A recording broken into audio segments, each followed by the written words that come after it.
Assalamualaikum warahmatullahi wabarakatuh. Halo guys, selamat datang kembali di channel YouTube Hernena Balikpapan. Di video kali ini aku mau sharing ke teman-teman semua updatean terbaru naik pesawat setelah lebaran tahun 2022 ini yang sudah mulai longgar guys. Jadi teman-teman sudah tidak perlu lagi tes antigen dan juga tidak perlu lagi mengisi e-hak di aplikasi Peduli Lindungi. Gimana informasi selengkapnya terkait bebas antigen dan isi e-hak ini? Langsung aja tonton videonya sampai selesai. Stay tune terus ya guys. Sebelum ke informasinya, kalian subscribe dulu ya guys channel YouTube aku karena subscribe itu gratis. Kita langsung aja ke informasinya. Di sini informasi mengenai kebijakan operasional penerbangan terkait COVID-19 itu terakhir diperbaharui tanggal 18 Mei 2022 pukul 21.16.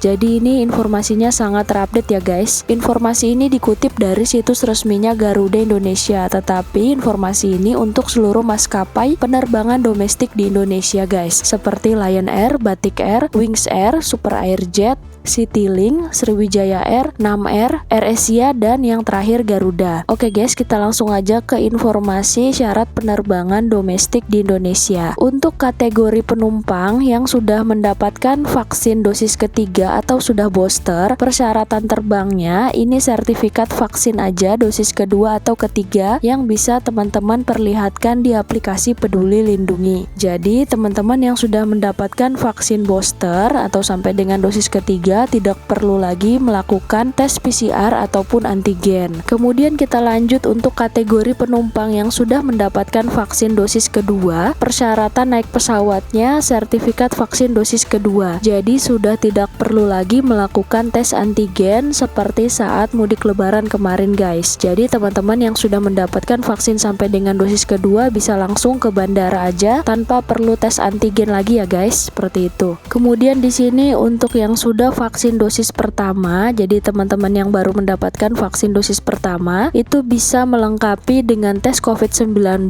memilih antigen ataupun PCR. Jadi ini salah satu ya guys, dipilih boleh memilih antigen yang masa berlakunya 1 hari atau teman-teman bisa melakukan PCR yang masa berlakunya 3 hari, seperti itu guys. Jadi tidak perlu keduanya, pilih salah satu aja. Kemudian untuk teman-teman yang belum vaksin karena kondisi kesehatan khusus atau penyakit komorbid seperti jantung, autoimun, pokoknya teman-teman yang belum vaksin itu kalian bisa melengkapi dengan antigen 1 kali 24 jam atau PCR 3 kali 24 jam. Jadi ini pilih salah satu ya guys, tidak perlu keduanya. Dan surat keterangan dokter dari rumah sakit pemerintah yang menginformasikan bahwa teman-teman memang belum bisa divaksin atau tidak bisa divaksin. Kemudian untuk teman-teman yang memiliki anak usia di bawah 6 tahun yang belum divaksin, karena memang untuk usia di bawah 6 tahun itu tidak ada vaksin, untuk persyaratan naik pesawatnya itu wajib dengan pendamping perjalanan dan menerapkan protokol kesehatan, artinya anak-anak juga menggunakan masker ya guys. Kemudian dikecualikan dari syarat perjalanan vaksin dan hasil tes PCR ataupun antigen. Jadi anak di bawah usia 6 tahun itu sama seperti orang dewasa yang sudah vaksin dosis kedua ataupun sudah booster, tidak perlu melakukan tes PCR ataupun tes antigen, bisa langsung melakukan keberangkatan aja guys, seperti itu. Kemudian kita lanjut hal-hal yang perlu diperhatikan. Hasil negatif tes COVID-19 wajib diterbitkan oleh Fasyankes yang disebutkan dalam keputusan Menkes RI. Lihat daftarnya di sini. Kita bisa lihat di sini guys. Jadi ini untuk teman-teman yang baru mendapatkan vaksin sampai dengan 1 kali ataupun yang memiliki penyakit komorbid itu bisa melakukan tes antigen ataupun PCR di laboratorium yang terdaftar di sini. Contohnya kita ketik Balikpapan. Jadi untuk teman-teman yang berada di kota Balikpapan bisa langsung datang ke Vaskes yang ada di sini guys. Dan ini sudah masuk di aplikasi Peduli Lindungi. Untuk hasilnya apabila negatif langsung masuk ke Peduli Lindungi guys, seperti itu. Jadi nanti teman-teman bisa ketik aja di sini untuk kotanya ya guys ya. Nanti aku taruh aja linknya di deskripsi. Ini untuk di Samarinda. Kemudian syarat yang ketiga, di sini semua penumpang penumpang wajib mengisi e-hak yang terintegrasi dengan aplikasi Peduli Lindungi. Aplikasi Peduli Lindungi dapat diunduh di Android dan di iOS. Jadi teman-teman wajib download aplikasi Peduli Lindungi. Tetapi untuk pengisian e-hak ini pada kenyataannya di lapangan itu tidak ada lagi pemeriksaan guys. Jadi pada saat teman-teman sampai di kota tujuan itu benar-benar tidak ada lagi pemeriksaan e-hak di bandara kedatangan, karena sudah dialami oleh beberapa customer aku dan aku sendiri juga mengalami pada saat melakukan keberangkatan dan sampai di bandara tujuan itu tidak ada pemeriksaan e-hak seperti itu. Jadi teman-teman tidak perlu lagi mengisi e-hak yang ada di aplikasi Peduli Lindungi. Pada saat sampai di kota tujuan atau pada saat kedatangan bisa langsung masuk ke bandara dan langsung mengambil bagasi aja seperti itu guys. Dan itu yang terjadi di lapangannya. Kemudian kita lanjut untuk informasi yang keempat. Di sini ketentuan anak di atas 6 tahun mengikuti ketentuan penumpang secara umum. Khusus penumpang usia 6-17